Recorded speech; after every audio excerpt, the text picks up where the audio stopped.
Hello, hi everyone. My name is Rahul Harichandan and I'm the owner of Study Point Coaching Center and also one of the teacher as well. चलिए पहला question पूछ रहा है state giving the reason whether trade receivables are classified as current asset और non current asset. Trade receivables क्या होता है? Trade receivables एक तरीके का हमारा सन्ड्री डेटर्स है। ठीक है, ट्रेड रिसीवेबल्स हम लोग सन्ड्री डेटर्स को कहते हैं। और यहाँ पे पूछा जा रहा है कि in the balance sheet of a company as per schedule 3 of the companies act 2013 in the following cases. Case 1 operating cycle is 10 months, expected realization period is कितना months में? तो ये कौन सा है, करंट एसेट है कि नॉन करंट एसेट है? तो इसका रूल समझ लीजिए एक बार। अगर आपका ऑपरेटिंग साइकिल के बराबर में अगर आपका रियलाइजेशन पीरियड है, आपका ऑपरेटिंग साइकिल जैसा है रियलाइजेशन पीरियड भी उतना ही है, तो इसको आप करंट एसेट या करंट लायबिलिटी मान के चलेंगे। अगर आपका ऑपरेटिंग साइकिल बड़ा है रियलाइजेशन पीरियड से, तब भी आप इसको करंट एसेट या करंट लायबिलिटी मानकर चलेंगे। लेकिन अगर इन केस ऑपरेटिंग साइकिल छोटा पड़ जाए आपके रियलाइजेशन पीरियड से, तब आप इसको नॉन करंट एसेट या नॉन करंट लायबिलिटी मानकर चलेंगे। ठीक है, उसके बाद अब आपको देखना है यहाँ पे operating cycle expected realisation period. Case 1 में ऑपरेटिंग साइकिल है 10 और एक्सपेक्टेड रियलाइजेशन पीरियड है 11, यानी यहाँ पे जो ऑपरेटिंग साइकिल है वो छोटा है रियलाइजेशन पीरियड से, यानी ये हो जाएगा नॉन करंट एसेट। केस 2 10 12, यहाँ पे भी ऑपरेटिंग साइकिल जो है वो छोटा है रियलाइजेशन पीरियड से, तो ये भी हो जाएगा नॉन करंट एसेट। और यहाँ पे भी है 10। अच्छा कोमल, वो नोट्स में तो पूरा दिया हुआ था ना मेरा। Deposits that will be also non current liability and LTV long term borrowings। Debenture ये भी आपको मिलेगा non current liabilities and long term borrowings. Capital redemption reserve, कोई भी रिजर्व कोई भी सरप्लस आपको मिलेगा शेयर होल्डर फंड्स में, और किस सब हेड के अंदर? Reserve and surplus. ये क्वेश्चन बहुत इंपॉर्टेंट है, इस तरीके का ही क्वेश्चन आता है एक्चुअली में, और ये मार्क्स स्कोरिंग भी है अगर आप जानते हो अच्छे से बैलेंस शीट को। फिर आगे आपका फॉरफिटेड शेयर अकाउंट, ये भी आ जाएगा आपका शेयर होल्डर फंड में। ठीक है, अब इसको सर फॉरफिटेड शेयर अकाउंट को दिखाते कहां पे? हम लोग इसको ना addition in subscribed share capital, यानी जो सब्सक्राइब्ड शेयर कैपिटल होता है उसमें हम लोग एडिशनली दिखाते हैं subscribed share capital. Sundry creditors, Rishabh unmute करो अपने आप को। सन्ड्री क्रेडिटर्स किसके अंदर आता है? क्या है ये? देखकर तो बोल दो, लिख तो दिया करंट लायबिलिटी। किसके अंदर आएगा? Trade pebbles.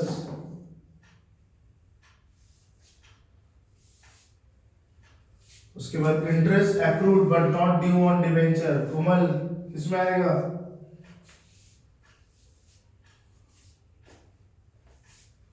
ये वाला मैंने लिखा कर नॉट ड्यू ऑन डिबेंचर, ये दिस इज करंट लायबिलिटी, और ये अदर करंट लायबिलिटी के अंदर आएगा।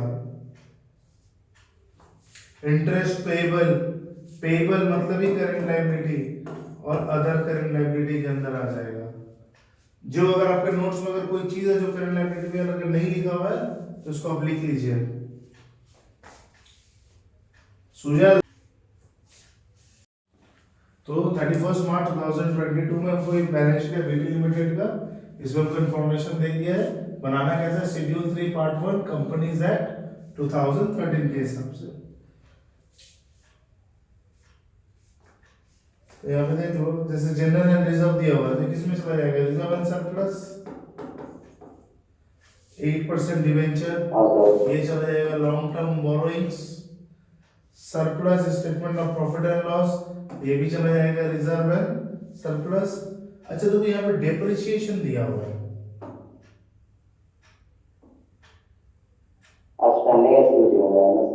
डिप्रिसिएशन को ना हम यहाँ पे नहीं लिखेंगे। और यहाँ पे देखो property plant and equipment cost पे दिया हुआ है 9000, है ना। तो इसके संग क्या होता है, नॉर्मली एसेट के संग डेप्रिसिएशन क्या कर देते हैं हम लोग, माइनस कर देते हैं, डेप्रिसिएशन हम लोग माइनस कर देते हैं, यानी इसका वैल्यू कितना हो जाएगा एक्चुअली में, नेट कॉस्ट को हम लोग नेट में बदल देंगे 8300। तो प्रॉपर्टी प्लांट एंड इक्विपमेंट को जहां पे बैठाते हैं लोग वहां पे उसको बैठा देंगे, समझ में आ रहा है। फिर अदर करंट लायबिलिटी दिया हुआ 2500, शेयर कैपिटल ये भी चला जाएगा शेयर होल्डर फंड में। तो चलिए एक नॉर्मल जैसा हम बैलेंस शीट वर्टिकल फॉर्म में ड्रॉ कर लेते हैं।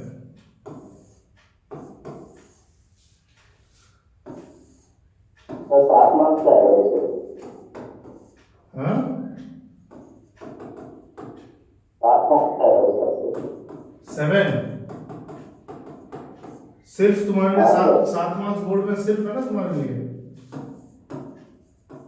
अरे नहीं सर, बोल रहे हैं मतलब 7 मंथ का है। पाकिस्तानी वाली बात मत करो। अरे पाकिस्तान चलिए लिखना स्टार्ट करते हैं। अच्छा जो मेन हेडिंग है उसको मगर पेन से लिख दो, रहेगा याद।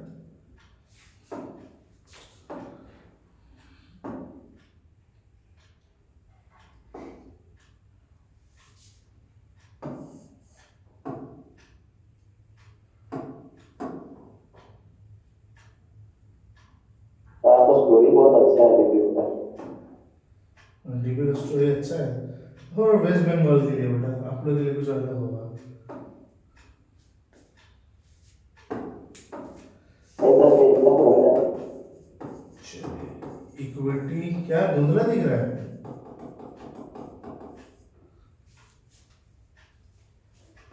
सबसे पहला है हम लोग का मेन इक्विटी एंड लायबिलिटीज। इसके अंदर आ जाता है share holders funds. Share holder funds के अंदर आ जाता है शेयर कैपिटल। एक बार मैं नोट्स टू अकाउंट्स में देख लीजिएगा इसमें कैसे होगा। तो शेयर कैपिटल ऑलरेडी देखो दिया हुआ है 5000, है ना। तो हम यहाँ पे दे देंगे, लिख देंगे शेयर कैपिटल इज 5000। अब यहाँ पे देखो हम लोग ने करंट ईयर 2022 लिया है और प्रीवियस ईयर भी लिया 21, बट अगर 21 का बैलेंस नहीं है तो हम बैठाएंगे नहीं वहां पे। B reserve and surplus.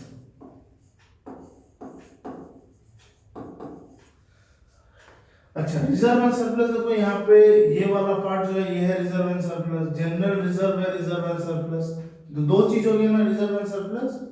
अब इस दो चीज को जब करेंगे लिखेंगे इसी को हम लोग कहेंगे नोट्स टू अकाउंट्स। तो यहाँ पे हम लोग छोटा सा नोट्स की तरह बना देता हूँ, थोड़ा सा डाउन करते हैं इसको।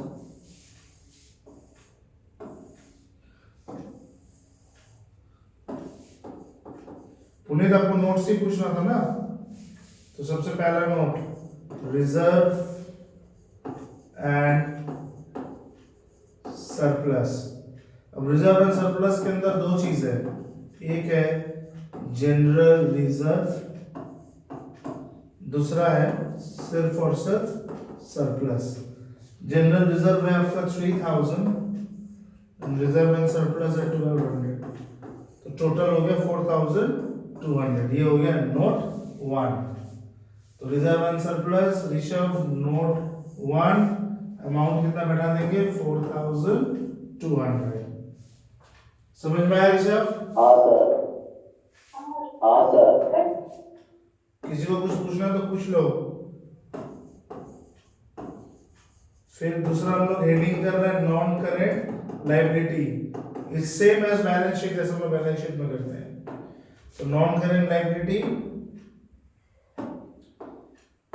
इसके अंदर हम लोग का हेडिंग बैठ जाएगा लॉन्ग टर्म बोरोइंग्स।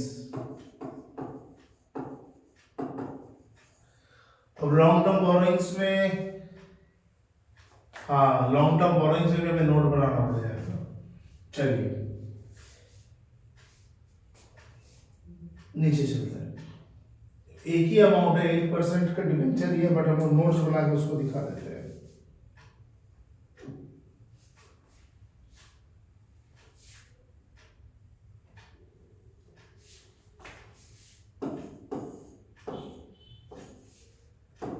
कोई कोई साल में खाली नोट्स टू अकाउंट से पूछ लिया और बैलेंस शीट पूछ रहे हैं। क्या बोल रहे हैं? कोई कोई साल में सर आया है, क्या बताइए, इसी का नोट्स टू अकाउंट से पूछ लिया और हाँ होता ही है, होता ही है। 3000 that is 8%। जैसे इस बार स्पेसिमेन पेपर में भी नोट्स टू अकाउंट ही है सर।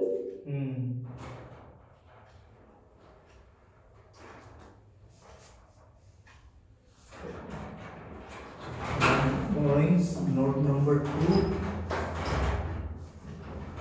that is 3000। उसके बाद थर्ड में आ जाते हैं हम लोग।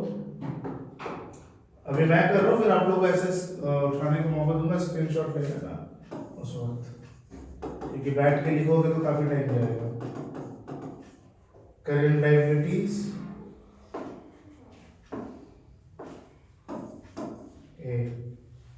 that is other current liabilities। चलिए other current liabilities में देख लेते हैं। You have other current liabilities, कितना अमाउंट है? 2500। अब ये पार्ट हो जाएगा टोटल। चलिए इसे उसका टोटल बताइए जल्दी से।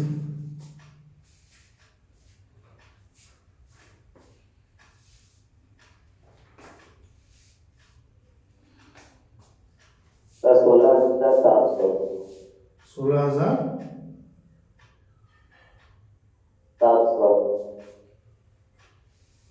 16,700। तो एक अमाउंट बोल रहे हो। सर 14,700। नंदनी के फेवर में, लड़की बिजनेस में आने गलती नहीं करेगी।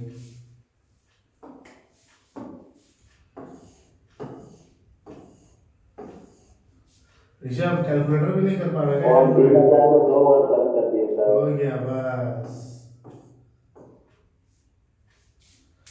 और क्या क्या तू करेगा? चलिए सेकंड में लगा देते हैं एसेट्स।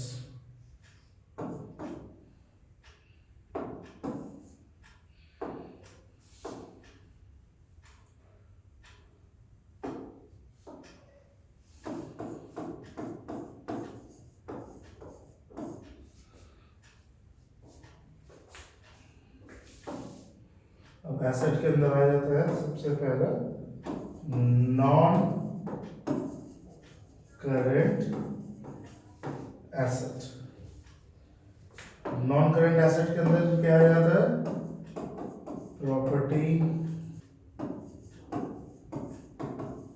प्लांट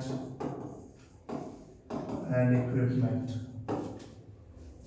चलिए प्रॉपर्टी, प्लांट एंड इक्विपमेंट 9,000 से हम लोग डेप्रिसिएशन 700 माइनस कर दिए, तो प्रेजेंट वैल्यू इज 8,300। 8,300। उसके बाद नेक्स्ट सब heading is current asset.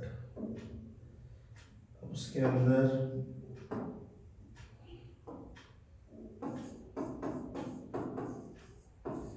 Other current asset. अच्छा रिजर्व, जब बैलेंस शीट हम लोग कर रहे थे ना, बना रहे थे ना, तो करंट एसेट के अंदर और भी कुछ कुछ था, बट हम लोग क्यों नहीं दे रहे हैं? क्योंकि हमसे वो पूछा नहीं है, तो जो बोला है हम लोग बस उतना ही बैठा रहे हैं। तो other current asset is 6,000। Other current asset is 6,400। तो ये भी आपका हो जाएगा 14,700। ठीक है, चलिए इसका स्क्रीनशॉट ले लीजिए। पूरा तो नहीं आएगा एक बार में। ग्रुप में सेंड कर देता है सर। हाँ, सेंड में स्क्रीनशॉट करवाते हैं, ठीक है, ले लो। ग्रुप में डाल।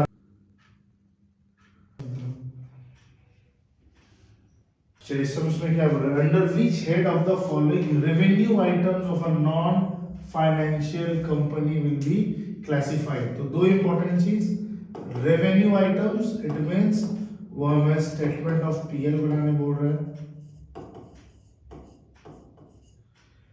नॉन फाइनेंशियल कंपनी है, यानी ये कोई बैंक नहीं है या फिर ये कोई ऐसा कंपनी नहीं है जो लोन देता लेता हो, ये एक नॉर्मल कंपनी है। तो अगर आप लोग देखिएगा नोट्स टू अकाउंट्स में, अगर जब जाइएगा नोट्स टू अकाउंट्स बोल रहे हैं, नोट्स में जाइएगा तो वहां पे दिया हुआ था नोट लिख करके कौन सा नाम नॉन फाइनेंशियल में जाएगा। अगर फाइनेंशियल कंपनी होगा तब क्या होगा, नॉन फाइनेंशियल कंपनी होगा तब क्या होगा। देखिए यहाँ पे in case of a finance company the following will become the revenue operation. ये सब रेवेन्यू ऑपरेशन हो जाएगा। कौन कौन सा, interest income, dividend income, net gain और loss on investment, revenue from financial from other financial services. अगर finance company है तो ये चारों रेवेन्यू फ्रॉम ऑपरेशन में होगा। तो ये तो फाइनेंस कंपनी नहीं है, तो यही चीज उस क्वेश्चन में सबसे पहले आपको दे दिया है। चलिए तो सेल्स कहां बैठेगा, revenue from operation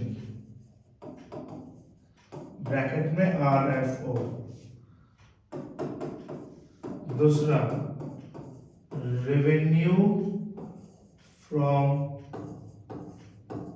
services rendered, ये भी कहां बैठेगा, RFO, revenue from operation. Third sale of scrap, ये भी कहां बैठेगा, RFO, revenue from operation. Fourth interest earned on loans. अब यहां पे Rishabh unmute yourself. Interest earned on loans यानी आपने किसी को लोन दिया है, आपका कोई फाइनेंशियल इंस्टीट्यूशन है, आपने किसी को लोन दिया है और उसके बदले में वो आपको क्या दे रहा है, इंटरेस्ट दे रहा है। सुनाई दे रहा है ऋषभ आपको? तो आपने किसी को लोन दिया है, उसके बदले में वो आपको इंटरेस्ट दे रहा है। अगर आपको फाइनेंशियल इंस्टीट्यूशन होता, ये फाइनेंस कंपनी होता, तब ये RFO में बैठता, बट ये हमारा फाइनेंस कंपनी नहीं है। ठीक है, तो ये RFO में नहीं बैठेगा, किसमें बैठेगा, ये NBFC है ना।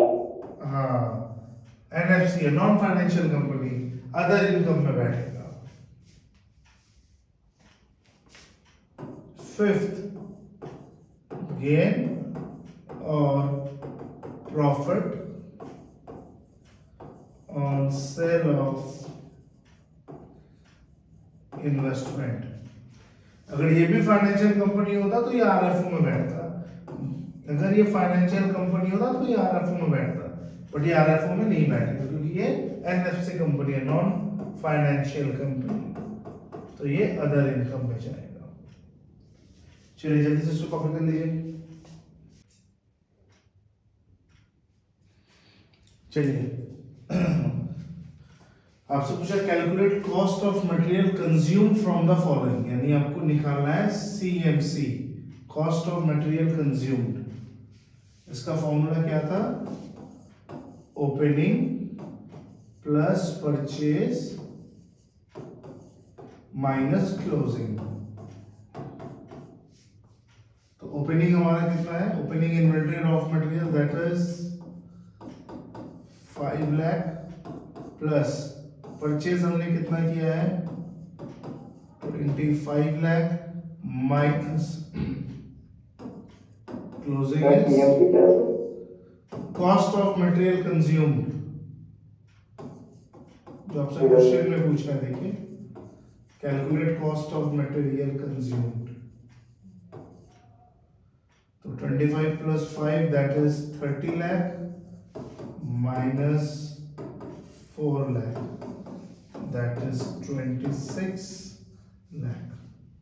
अच्छा, एक मैं इसमें एडिशनल बता दे रहा हूँ, सीएमसी आपसे पूछे, अगर आपसे चेंज इन इन्वेंटरी पूछ लेता, बहुत इंपॉर्टेंट है ये वाला, चेंज इन इन्वेंटरी पूछ लेता, तब आप क्या करते?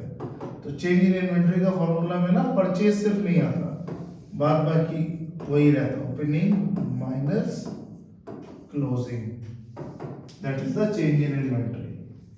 तो ओपनिंग है हमारा 5 लाख, क्लोजिंग है हमारा 4 लाख, दैट इज 1 लाख।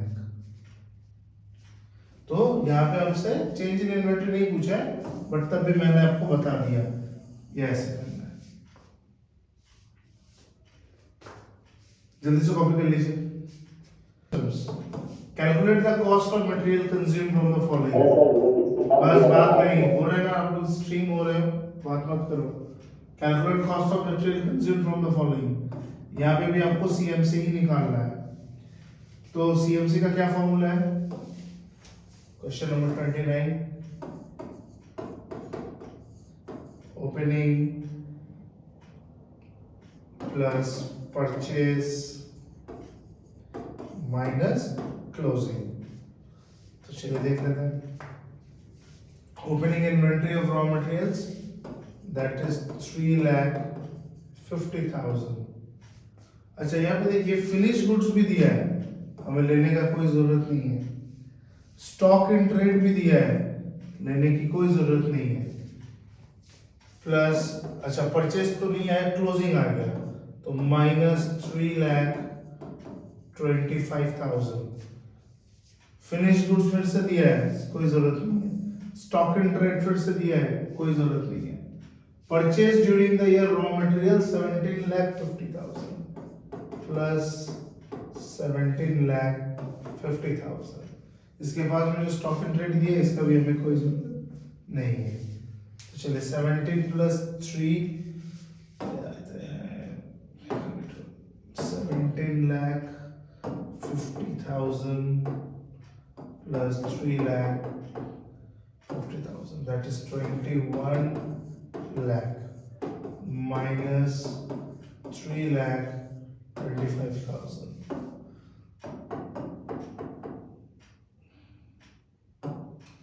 तो 17,75,000 ये आ गया आपका आंसर। स्क्रीनशॉट लेके नंदनी भेज दीजिए।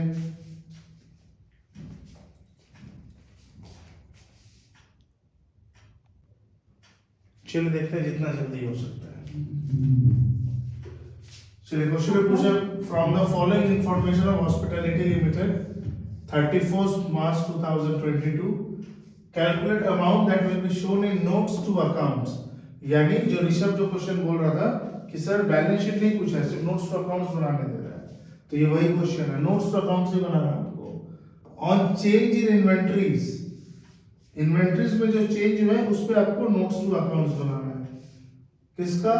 फिनिश गुड्स का, work in progress and stock in trade. चलिए तो हम लोग क्या बना रहे हैं? Notes to accounts. अच्छा, नोट्स टू अकाउंट में हम लोग क्या निकाल रहे हैं? Change in inventory. तो चेंज इन इन्वेंटरी का नॉर्मली फॉर्मूला क्या है? Opening minus closing. तो चलिए सबसे पहला फिनिश्ड गुड्स,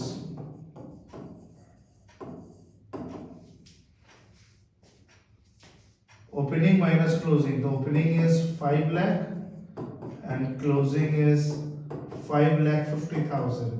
तो ये माइनस में चला गया 50,000। Next one, work in progress.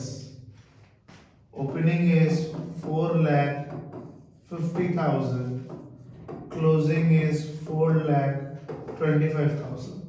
तो ये आया positive 25,000. Stock in trade. Opening is 6,50,000. Closing is 6 lakh. And the difference is तो net change हमारा हो गया net change is 25. जल्दी से वाला कीजिए, नंदनेश का स्क्रीनशॉट डाल दीजिए।